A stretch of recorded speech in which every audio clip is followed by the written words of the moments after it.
अशा बुवा आणि महाराजांना आणून छत्रपती शिवरायांच्या इतिहासाची मोडतोड करण्याचं कारण काय? काय कारण आहे? शिवाजी महाराज हा इतिहासातल्या आपल्या ऊर्जेचा अखंड प्रवाह होता. अखंड प्रवाह ऊर्जेचा, उत्साहाचा, शौर्याचा.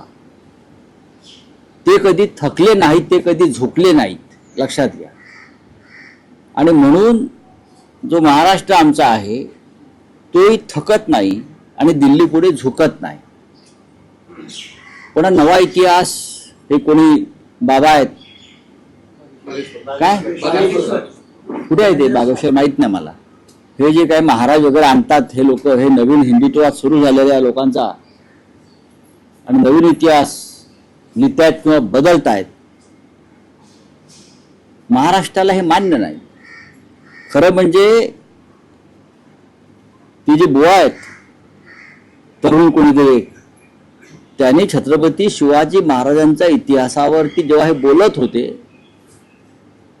तेव्हा राज्याच्या मुख्यमंत्र्यांनी त्यांना थांबवायला हवं किंवा सरसंघ चालकांनी त्यांना रोखायला हवं आणि त्यांना महाराष्ट्राच्या भावना, इतिहास याबाबत जाणीव करून द्यायला हवं. ती बुवा म्हणजे कोणी या पृथ्वी तलावरची महान व्यक्ती नाही. वय काय त्यांचं वय काय, अभ्यास काय? ते असं म्हणतात का किती मुलं जन्माला घाला? 4 मुलं. तुम्ही घाला ना आधी, तुम्ही ब्रह्मचारी. हा, अजून तुमचं लग्न झालेलं नाही आणि दुसऱ्यांना सांगताय की 4 मुलं जन्माला घाला आणि 1 मूल कोणाला द्या? हा, मग तुम्ही द्या. तुम्ही 25 मुलं जन्माला घाला आणि हवी तेवढी द्या, काय हरकत नाही, काय हरकत नाही द्यायला. स्वतःपासून हे जे संत बुवा महाराज आहेत त्यांनी ही सुरुवात स्वतःपासून करायला हवी.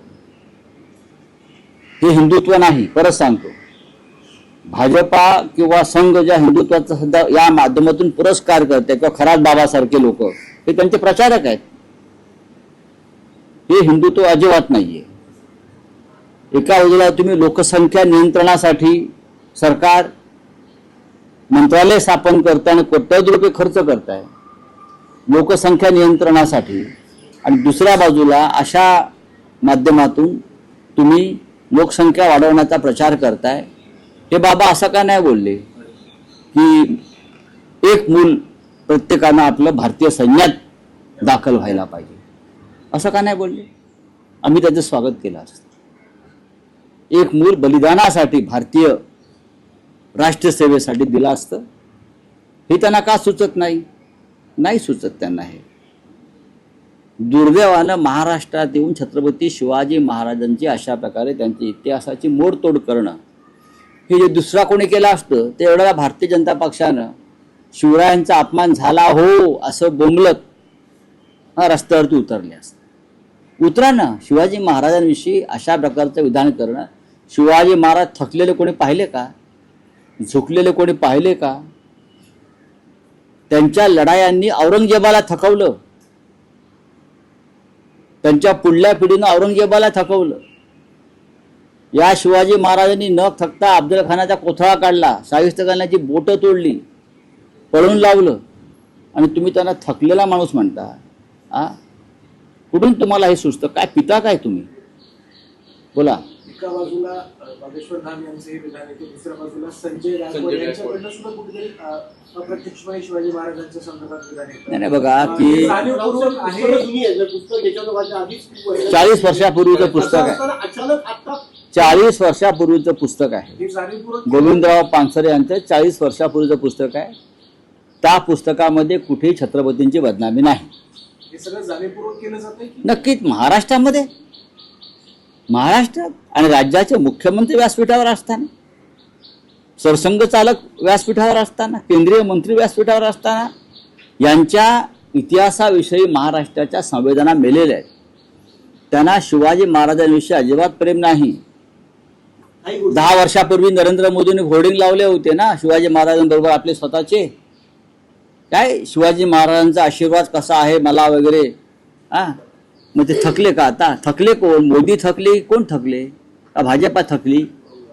हा पण सर आपण जर बघतो वारंवार अशी विधान होतात या पुढे देखील मूर्ख आहेत. जैन मुनी यांनी देखील बघा हे मूर्ख आहेत आणि ह्यांना डोक्यावर बसून ठेवलेलं आहे. हे महाराष्ट्राचे शत्रू आहेत. हे बागेश्वर फागेश्वर ही भारतीय जनता पक्षाची खुळं आहेत. भारतीय जनता पक्षाचे प्रचारक आहेत हे सगळे. त्याच्यासाठी भारतीय जनता पक्षाचे फार मोठं आर्थिक बजेट आहे आणि त्यांनी त्या माध्यमातून छत्रपती शिवाजी महाराजांचं शौर्य, त्यांची भूमिका, त्यांचा विचार स्वराज्याचा हा तोकडा करण्याचा प्रयत्न सुरू आहे. कारण शिवाजी महाराज जर असते आत्ता तर अशा विचारांच्या लोकांना त्यांनी कडेलोट केला असता. हो असे लोक निर्माणच झाले नसते आज जे आहेत राज्यकर्ते. बघा सर आपण जर बघतो रोहित पवार यांनी ठीक आहे चला. संजय जाधव संदर्भात देखील चर्चा होती. काय? ज्या प्रकारे आपचं ऑपरेशन लोटस ज्या प्रकारे झालं तसं पुन्हा एकदा ऑपरेशन लोटसची ठाकरेंच्या जरती चर्चा चालू आहे. काल परभणीची बैठक होती पण संजय जाधव तुमच्या माहितीसाठी सांगतो आपचं काय ऑपरेशन लुटस बिटस काय झालेलं नाही आहे. असे भगोडे प्रत्येक पक्षामध्ये असतात, राजकारणामध्ये असतात. आता आमच्याकडून 40 भगोडे गेले. लोकशाही मराठी ऐका, पहा, जागरूक रहा.